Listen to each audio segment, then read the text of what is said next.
तो देश में अब दंगाइयों पर सरकार एक्शन लेने लगी है। रामनवमी के शोभा यात्रा पर पथराव करने वाले उपद्रवियों पर मध्य प्रदेश सरकार ने कार्रवाई की। मध्य प्रदेश के खरगोन में 50 दंगाइयों की पहचान की गई। 10 अवैध निर्माण मकानों को गिराया गया। वहीं मध्य प्रदेश के बड़वानी में उपद्रवियों के मकान तोड़े गए। मध्य प्रदेश के रतलाम में अवैध निर्माण पर बुलडोजर लगा दिया गया। वहीं यूपी में भी उपद्रवियों पर एक्शन जारी है। आजमगढ़ भदोही में अवैध निर्माण गिराया जा रहा है। ग्रेटर नोएडा में भी अवैध कब्जा मुक्त कराया गया। लेकिन अब बुलडोजर मामले पर सियासत शुरू हो गई है।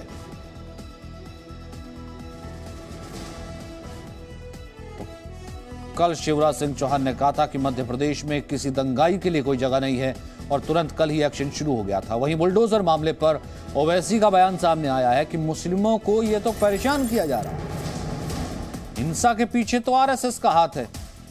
ये यानी कि वही रटा रटाया बयान जो है ओवैसी जिस तरीके का अपीजमेंट वाला देते हैं वो बयान सामने आया है। असदुद्दीन ओवैसी कह रहे हैं कि इसके पीछे आरएसएस थी और ये मुस्लिमों को परेशान कर रहे हैं।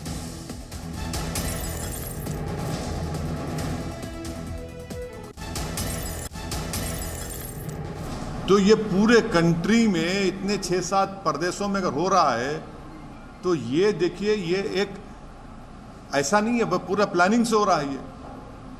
और आप टारगेट कर रहे हैं वो मुस्लिम माइनॉरिटीज को। सिर्फ क्यों कर रहे हैं भाई मुस्लिम टारगेट? आप पहले आप बोलते हिजाब नहीं पहन सकते, सेकुलर स्टेट है, गोश्त नहीं खा सकते, सेकुलर स्टेट है क्या? फिर आप कानून बना देते फिर उसके ऊपर। कहां पे रुकेगा बात? ये mob lynching, state sponsored violence, अब स्टेट कॉम्प्लिसिट वायलेंस और संघ परिवार लो इंटेंसिटी वायलेंस कर रही पूरे देश में। ये परफेक्ट कर चुके हैं अपनी चीज को। लो इंटेंसिटी वायलेंस करते हैं, यहां करो, वहां करो, इधर करो।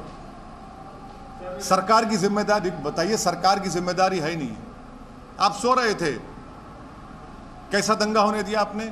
कितने पुलिस वालों को सस्पेंड किया आपने? कितने आईपीएस अफसरों को सस्पेंड किया आपने? इससे बात साबित हो रही कि आपकी पूरी रजामंदी से, जिसको हमने कहा अंग्रेजी का लफ्ज स्टेट कॉम्प्लिसिट वायलेंस है। तो असदुद्दीन ओवैसी के बयान पर गिरिराज सिंह ने पलटवार करते हुए कहा है कि ओवैसी हिंदुओं को चढ़ाते हैं, हिंसा संयोग नहीं एक प्रयोग है।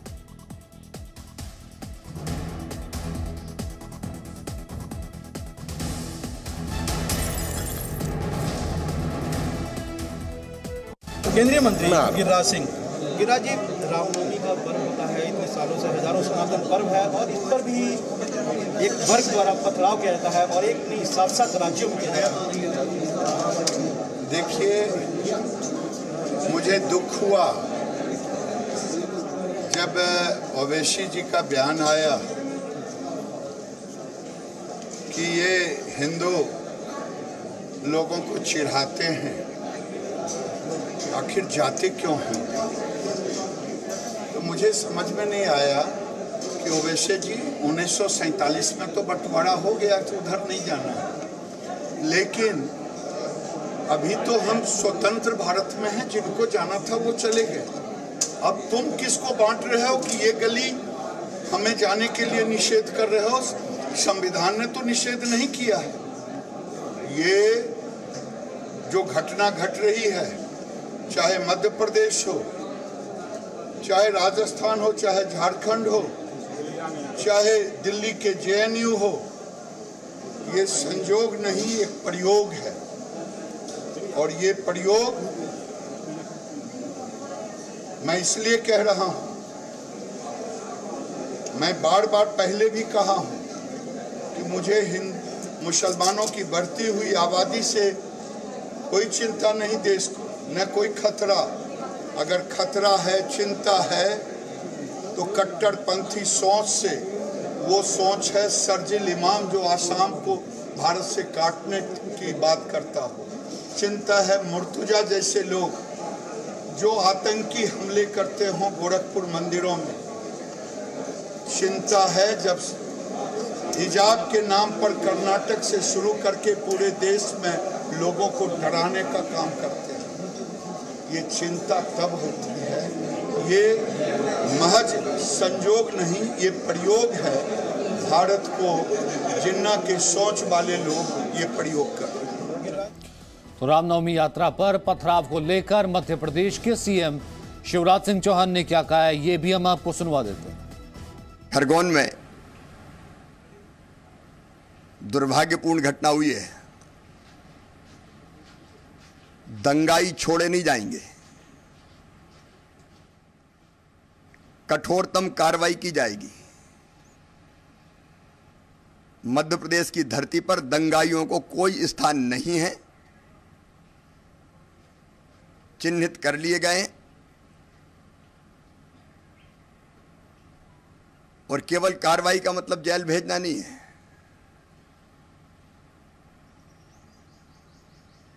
जिनने पत्थर चलाए हैं, संपत्तियों को नुकसान पहुंचाया है,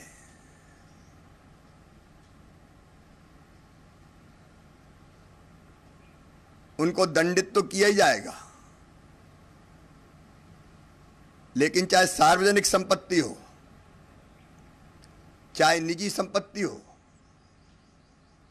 जितना नुकसान हुआ उसकी वसूली भी उनसे की जाएगी। एसपी साहब के पैर में छर्रे लगे हैं, हम गोली भी कह सकते हैं उसे, वो घायल हुए हैं। हमारे पुलिस के 6 जवान और घायल हुए हैं वहाँ पर, और अभी वो नॉर्मल है। सिर्फ एक व्यक्ति है शिवम शुक्ला नाम के, जो पुलिस के नहीं है, वो थोड़ा सिर में चोट ज़्यादा है, बाकी कोई भी गंभीर अभी नहीं है। पुलिस को चोटें आई हों, पुलिस के अधिकारी जो है वो घायल हो गए हों, तमाम तरीके से जो रास्ता था जहां से रामनवमी का जुलूस निकला वहां पर पत्थरबाजी ऊपर से की जा रही हो, बड़ी संख्या में पत्थर पहले से इकट्ठा कर लिए हों, लेकिन फिर भी तमाम नेता यही हैं। कईयों को ऐसे लगता है कि यह सिर्फ अपीजमेंट किया जा रहा है, कि सिर्फ इतने भर कह देने से कि मुस्लिमों को टारगेट किया जा रहा है कि वो अपीजमेंट या खुश हो जाएगा, क्योंकि सीधे तौर पर बात दंगाइयों की जा रही है। वो दंगे में कोई भी हो सकता है, अगर वो किसी भी वर्ग का है तो दंगे पर एक्शन से उसे घबराना क्यों? दंगा करने वालों का साथ देने की मजबूरी क्यों? क्योंकि दंगाई प्लान पर बुलडोजर चलाने की बात कर रहे हैं शिवराज सिंह चौहान।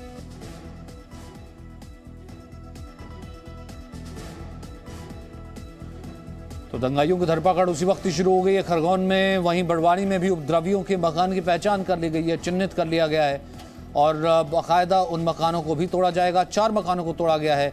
करीब 84 लोगों को खरगोन में हिरासत में लिया गया है, पकड़ा गया है। खरगोन में 50 दंगाइयों के घरों की पहचान हुई है, जहां से पत्थर आ रहे थे, जहां पर पत्थर इकट्ठा किए गए, जहां पर इस साजिश को रचा गया। वहीं बड़वानी में 4 आरोपियों की पहचान भी की गई है। 10 मकानों पर बुलडोजर चला है खरगोन में। वहीं बड़वानी मध्य प्रदेश में 40 के खिलाफ FIR दर्ज कर ली गई है।